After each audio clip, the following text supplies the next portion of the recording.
ಸವಿ ಕನ್ನಡ 4ನೆಯ ತರಗತಿ ಭಾಗ 1. ಇದರ ಪಾಠ 3 ವೀರಮಾತೆ ಜೀಜಾಬಾಯಿ. ಈ ಪಾಠಕ್ಕೆ ಸಂಬಂಧಿಸಿದಂತಹ ಅಭ್ಯಾಸ ಪ್ರಶ್ನೆಗಳಿಗೆ ಉತ್ತರಗಳು. ಪದಗಳ ಅರ್ಥ. ಪ್ರಣಾಮ ಅಂದರೆ ನಮಸ್ಕಾರ, ವಂದನೆ. ನಮ್ರತೆ ಅಂದರೆ ವಿನಯದಿಂದ ಕೂಡಿದ. ಗದ್ದಿಗೆ ಅಂದರೆ ಪೀಠ. ಪ್ರಾರಂಭ ಮೊದಲು, ಆರಂಭ. ಅಂತಿಮ ಅಂದರೆ ಕೊನೆ. ಶಾಶ್ವತ ಅಂದರೆ ನಾಶ ಹೊಂದದ. ಸ್ವಾಭಿಮಾನ ಅಂದರೆ ಆತ್ಮಗೌರವ, ತನ್ನ ಬಗೆಗೆ ಇರುವ ಅಭಿಮಾನ. ಉದ್ಯೋಗ ಅಂದರೆ ವೃತ್ತಿ. ಉನ್ನತಿ ಅಂದರೆ ಹಿರಿಮೆ, ಏಳಿಗೆ. ಎದೆಗುಂದದೆ ಅಂದರೆ ಭಯವಿಲ್ಲದೆ, ಅಂಜದೆ, ಅಳುಕಿಲ್ಲದೆ, ತಳಮಳಗೊಳ್ಳದೆ. ನಿರ್ಧಾರ ಅಂದರೆ ನಿಶ್ಚಯ, ತೀರ್ಮಾನ. ಹೊಂಗನಸು ಎಂದರೆ ಸುಂದರ ಸ್ವಪ್ನ, ಹಿತಕರವಾದ ಕನಸು. ಚಾಣಾಕ್ಷ ಅಂದರೆ ಸೂಕ್ಷ್ಮ ದೃಷ್ಟಿಯುಳ್ಳವನು, ವ್ಯವಹಾರ ಚತುರ. ಪಣ ಅಂದರೆ ಪ್ರತಿಜ್ಞೆ. ಪತಾಕೆ ಅಂದರೆ ಧ್ವಜ, ಬಾವುಟ. ಪರಕೀಯ ಅಂದರೆ ಬೇರೆಯ, ಅನ್ಯ. ಗುಲಾಮಗಿರಿ ಅಂದರೆ ಅಡಿಯಾಳುತನ, ದಾಸ್ಯ, ಪರಾಧೀನತೆ. ವೈಭವ ಅಂದರೆ ಆಡಂಬರ. ಮುಕುಟ ಅಂದರೆ ಕಿರೀಟ. ಅಭ್ಯುದಯ ಅಂದರೆ ಅಭಿವೃದ್ಧಿ. ಟಿಪ್ಪಣಿ. ವಿಜಯೋತ್ಸವ ಗೆಲುವು ಸಿಕ್ಕಿದಾಗ ಆಚರಿಸುವ ಸಂತೋಷ ಸಮಾರಂಭ.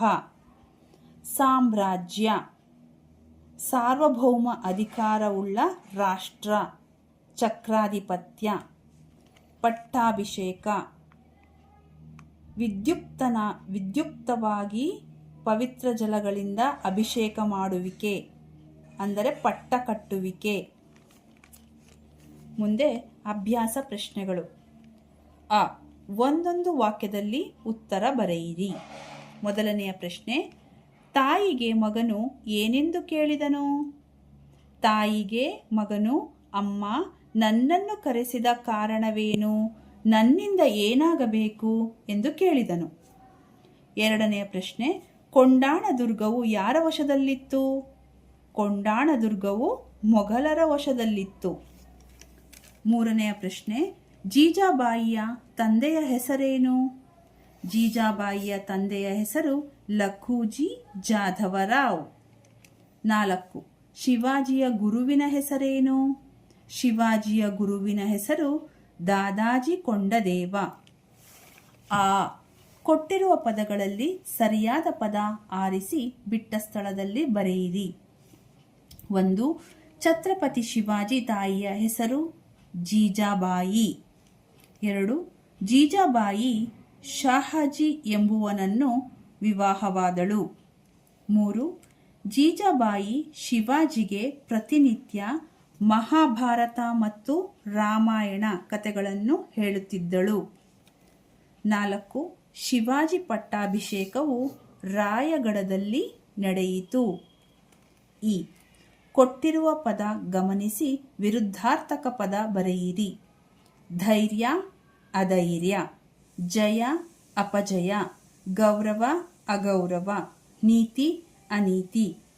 ಈ ಮಾದರಿಯಂತೆ ಕೊಟ್ಟಿರುವ ಪದ ಗಮನಿಸಿ ಎರಡೆರಡು ಸಮಾನಾರ್ಥಕ ಪದಗಳನ್ನು ಬರೆಯಿರಿ. ಸಾಗರ ಅಂದರೆ ಸಮುದ್ರ, ಕಡಲು. ಪುತ್ರ ಅಂದರೆ ಮಗ, ಸುತ. ರಾಜ ಅಂದರೆ ಅರಸ, ದೊರೆ. ಯುದ್ಧ ಅಂದರೆ ಕಾಳಗ, ಸಮರ. ಉ. ಕೊಟ್ಟಿರುವ ಪದ ಬಳಸಿ ಸ್ವಂತ ವಾಕ್ಯ ಬರೆಯಿರಿ. ಬಹುಮಾನ. ನನಗೆ ಶಾಲೆಯಲ್ಲಿ ನೃತ್ಯ ಸ್ಪರ್ಧೆಯಲ್ಲಿ ಮೊದಲನೇ ಬಹುಮಾನ ಬಂದಿದೆ. ಉದ್ಯೋಗ. ಚೆನ್ನಾಗಿ ಓದಿದರೆ ಒಳ್ಳೆಯ ಉದ್ಯೋಗ ಸಿಗುತ್ತದೆ. ಗುಲಾಮಗಿರಿ. ಹಳೆಯ ಕಾಲದಲ್ಲಿ ಗುಲಾಮಗಿರಿ ಪದ್ಧತಿ ಇತ್ತು. ವೈಭವ. ಮೈಸೂರು ದಸರಾ ವೈಭವದಿಂದ ನಡೆಯುತ್ತದೆ. ಆಶೀರ್ವಾದ. ಒಳ್ಳೆಯ ಕೆಲಸಕ್ಕೆ ಹೋಗುವಾಗ ಹಿರಿಯರ ಆಶೀರ್ವಾದ ಪಡೆಯಬೇಕು. ಊ. ಕೊಟ್ಟಿರುವ ಮಾತನ್ನು ಯಾರು ಯಾರಿಗೆ ಹೇಳಿದರು? 1. ಮಾತಾಜಿಯವರಿಗೆ ನನ್ನ ಪ್ರಣಾಮಗಳು. ಈ ಮಾತನ್ನು ಶಿವಾಜಿ ತಾಯಿ ಜೀಜಾಬಾಯಿಗೆ ಹೇಳಿದನು. 2. ನೀನು ಗೆದ್ದು ನನಗೆ ಬಹುಮಾನವಾಗಿ ಕೊಡಬೇಕು. ಈ ಮಾತನ್ನು ಜೀಜಾಬಾಯಿ ತನ್ನ ಮಗನಿಗೆ ಹೇಳಿದಳು. ರು. ಪದಗಳನ್ನು ಸರಿಯಾಗಿ ಜೋಡಿಸಿ ವಾಕ್ಯ ರಚಿಸಿ ಬರೆಯಿರಿ. 1. ತಾಯಿ ನೀಡುತ್ತೇನೆ ಕೇಳು ಅಗತ್ಯವಾಗಿ. ಉತ್ತರ: ಕೇಳು ತಾಯಿ ಅಗತ್ಯವಾಗಿ ನೀಡುತ್ತೇನೆ. 2. ಚಾಣಾಕ್ಷ ಜೀಜಾಬಾಯಿ ಹೆಣ್ಣು ಮಗಳು. ಜೀಜಾಬಾಯಿ ಚಾಣಾಕ್ಷ ಹೆಣ್ಣು ಮಗಳು. 3. ಪಟ್ಟಾಭಿಷೇಕವು ಅತಿ ಶಿವಾಜಿಯ ನಡೆಯಿತು ವೈಭವದಿಂದ. ಉತ್ತರ: ಶಿವಾಜಿಯ ಪಟ್ಟಾಭಿಷೇಕ ಅತಿ ವೈಭವದಿಂದ ನಡೆಯಿತು. ಭಾಷಾ ಚಟುವಟಿಕೆ. ಮಾದರಿಯಲ್ಲಿ ಸೂಚಿಸಿರುವಂತೆ ಸೂಕ್ತ ಪದ ರಚಿಸಿ ಬರೆಯಿರಿ. 1. ಮಾದರಿ: ಬರು ಪ್ಲಸ್ ಅಂತೆ ಬರುವಂತೆ. 1. ಹೋಗು ಪ್ಲಸ್ ಅಂತೆ ಹೋಗುವಂತೆ. 2. ನೋಡು ಪ್ಲಸ್ ಅಂತೆ ನೋಡುವಂತೆ. 3. ಮಗು ಪ್ಲಸ್ ಅಂತೆ ಮಗುವಂತೆ. 2. ಮಾದರಿ: ಹುಡುಗ ಪ್ಲಸ್ ಆಟ ಹುಡುಗಾಟ. 1. ಬಂದು ಪ್ಲಸ್ ಆಗ ಬಂದಾಗ. 2. ಕಾಡು ಪ್ಲಸ್ ಆನೆ ಕಾಡಾನೆ. 3. ಬಾಯಿ ಪ್ಲಸ್ ಆರಿಕೆ ಬಾಯಾರಿಕೆ. ಆ. ಕೊಟ್ಟಿರುವ ಪದಗಳನ್ನು ಗಮನಿಸಿ ಓದಿ. ಪದೇ ಪದೇ. ಸಣ್ಣ ಸಣ್ಣ. ಓಡಿ ಓಡಿ. ಈ. ಆವರಣದಲ್ಲಿರುವ ಪದಗಳನ್ನು ಗಮನಿಸಿ ಅವುಗಳ ಸಹಾಯದಿಂದ ಗಾದೆಗಳನ್ನು ಪೂರ್ಣ ಮಾಡಿ. 1. ತಾಳಿದವರು ಬಾಳಿಯಾರು. 2. ಕೈ ಕೆಸರಾದರೆ ಬಾಯಿ ಮೊಸರು. 3. ಮಾತು ಬೆಳ್ಳಿ ಮೌನ ಬಂಗಾರ. 4. ಮನೆಗೆ ಮಾರಿ ಪರರಿಗೆ ಉಪಕಾರಿ.